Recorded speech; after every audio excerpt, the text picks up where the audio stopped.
Hello friends, आशा करता हूँ आप सभी अच्छे होंगे, स्वस्थ होंगे। देखिए, माननीय सुप्रीम कोर्ट ने अभी एक अहम निर्णय दिया है जो आधार कार्ड के बारे में बताता है। आधार कार्ड का यूज अब पहले की तरह नहीं हो सकेगा। जिस प्रकार आधार कार्ड को पहले ब्रॉडर पर्सपेक्टिव में यूज किया जाता था, हर जगह यूज किया जाता था, अब नहीं हो सकेगा। हालांकि जिस उद्देश्य के लिए आधार कार्ड को बनाया गया था उस उद्देश्य में वह अब भी यूज होगा और उसको पूरी तरह से बाहर नहीं किया गया है। लेकिन इस निर्णय के बाद जो आधार कार्ड की वैलिडिटी है कुछ मामलों में वो एक तरीके से आप कह सकते हैं सिमट गई है। अब उसका यूज ज़्यादा जगहों पर नहीं हो सकेगा क्योंकि मेन चीज़ होती है अपनी डेट ऑफ बर्थ। तो उससे संबंधित यह निर्णय माननीय सर्वोच्च न्यायालय ने दिया है। इस निर्णय को समझने से पहले हम इसकी जड़ में चलते हैं कि यह निर्णय क्या था और यह निर्णय क्यों दिया गया है, क्या मामला था और आधार कार्ड क्यों लाया गया था। वो थोड़ा सा मैं बारीकी से आपको एक समरी में आपको समझाने का प्रयास करूंगा। इस समझने के बाद आप स्पष्ट हो जाएंगे कि हाँ, आधार कार्ड कितना जो है कहाँ यूज नहीं हो सकता और कहाँ यूज हो सकता है। तो चलिए अब शुरू करते हैं। इस मामले में देखते हैं क्या था। ये सरोज वर्सेस इफ्को का मामला था। इसमें जो है सरोज वर्सेस इफ्को के मामले में इंश्योरेंस से संबंधित ये मामला था और इसमें जो है कंपनी ने जो है क्लेम देने से या उसका कंपनसेशन देने में जो है कमी कर दी थी। वह थी एज से संबंधित उनके कुछ नियम थे और उन नियमों का उन कंपनी ने फायदा उठाया और कंपनसेशन कम दिया उनको। तो इसको लेकर इन्होंने फिर कोर्ट में गई और कोर्ट में फिर मामला चला। इसमें क्या हुआ कि इनकी जो डीएमसी थी और जो आधार कार्ड थे उनमें डेट ऑफ बर्थ अलग अलग थी। ठीक है, आधार कार्ड में डेट ऑफ बर्थ अलग थी, डीएमसी में डेट ऑफ बर्थ अलग थी। अगर डीएमसी की डेट ऑफ बर्थ के अनुसार अगर ये कंपनी चलती तो कंपनी को मुआवजा 7.5% 8% कंपनसेशन देना पड़ता, इंटरेस्ट रेट के हिसाब से कंपनसेशन देना पड़ता। ठीक है, और अगर इसके हिसाब से चलती तो 6% के करीब देना पड़ता। हालांकि हो सकता है डाटा थोड़ा ऊपर नीचे हो क्योंकि जजमेंट पढ़े मुझे काफी समय हो गया, लेकिन ये जो कंसेप्ट बता रहा हूँ कंसेप्ट यही होगा।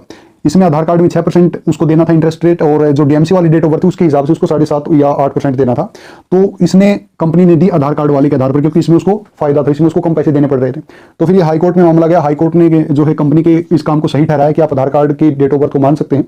फिर इसने जो है जो यहाँ पर जिसने जो लाभार्थी जो बेनिफिशियरी थे वह सुप्रीम कोर्ट में अपील लेकर गए और सुप्रीम कोर्ट में इस अपील को देखा गया, सुना गया, बहुत से मामले देखे गए। इसमें क्या हुआ कि सुप्रीम कोर्ट ने कहा कि आधार कार्ड क्यों लाया गया था, हमें पहले यह देखना है। पहली बात तो आधार कार्ड लाया गया था 2016 में, आधार कार्ड एक्ट 2016 है और इस एक्ट में बेसिकली क्या है कि यह आइडेंटिफिकेशन के लिए यानी पहचान के लिए कि हर व्यक्ति की पहचान हो सके। पहले क्या होता था कि हम सब्सिडी देते थे लोगों को, सरकार सब्सिडी देती थी ऊपर से, तो कई प्रॉक्सी लाभार्थी आ जाते थे। ठीक है, और उस सब्सिडी का गलत फायदा कुछ ही लोग उठा लेते थे और जिन लोगों को सब्सिडी दी जानी थी उन लोगों तक सब्सिडी नहीं पहुंच पाती थी। सब्सिडी कह लीजिए, सेवाएं कह लीजिए, जो सरकार ऊपर से देती है। तो उसके लिए और उन प्रॉक्सी लोगों को हटाने के लिए, उन बिचौलियों को हटाने के लिए, लाभार्थी तक लाभ पहुंच सके, इसके लिए लाया गया था आधार कार्ड आइडेंटिफिकेशन के लिए। यानी हर व्यक्ति का एक पहचान क्रमांक हो, पहचान नंबर हो। पहचान नंबर का तात्पर्य यहां पर है कि आधार कार्ड में आपका देखिए फिंगरप्रिंट स्कैन होता है और फिंगरप्रिंट सबके अलग अलग होते हैं। आपकी आइरिस स्कैन होती है, आइरिस सबकी अलग अलग होती है। इन दो के आधार पर आपकी पहचान स्थापित होती है। यानी एक आदमी के दो आधार कार्ड नहीं बन सकते। इसलिए सरकार को अपनी सेवाओं का लाभ देने में, योजनाओं का लाभ देने में आसानी होती है, कोई दिक्कत नहीं आती, कोई प्रॉक्सी नहीं आती। तो आधार कार्ड इस उद्देश्य के लिए लाया गया था। माननीय सर्वोच्च न्यायालय ने इस मत को देखा, मतलब जब ये मामला सुन रहे थे उसके बाद कहा कि डेट ऑफ बर्थ के लिए हम अन्य डॉक्यूमेंट भी ले सकते हैं। डेट ऑफ बर्थ के लिए अन्य डॉक्यूमेंट ले सकते हैं, जैसे डीएमसी हो गया या आपका बर्थ सर्टिफिकेट हो गया। इन डॉक्यूमेंट की जो डेट ऑफ बर्थ के संबंध में है वह रेलेवेंस ज्यादा है।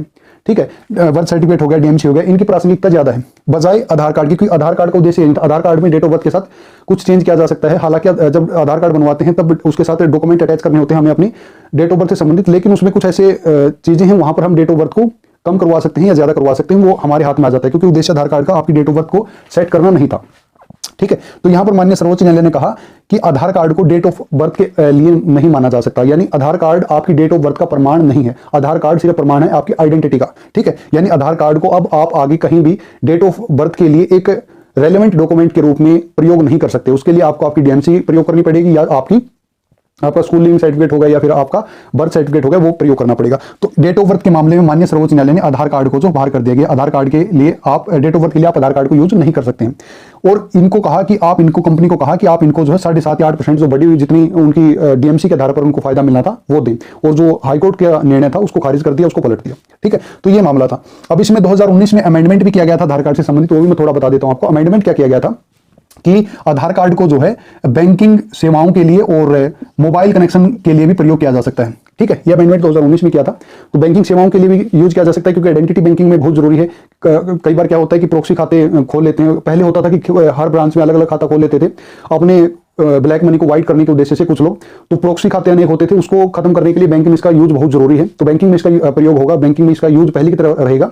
और मोबाइल कनेक्शन में भी वही है, प्रॉक्सी सिम ना हो, प्रॉक्सी खाते ना हो, आइडेंटिटी के आधार पर सिम में दी जाए तो मोबाइल में भी इसका जो मोबाइल कनेक्शन लेते वक्त भी इसका यूज रहेगा। ठीक है, 2019 के अमेंडमेंट के द्वारा ये 2 चीजें डाली गई थी। बाकी मैंने आपको आधार कार्ड का उद्देश्य क्या था वो बता दिया है, और जो माननीय सर्वोच्च न्यायालय ने अब निर्णय दिया है डेट ऑफ बर्थ के संबंध में वो भी मैंने बता दिया। ठीक है, तो ये चीजें आपको समझ में आ गई होंगी आशा करता हूं।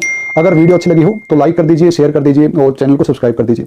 तो फिर मिलते हैं अगली वीडियो में, तब तक बने रहिए, जुड़े रहिए। जय हिंद, जय भारत।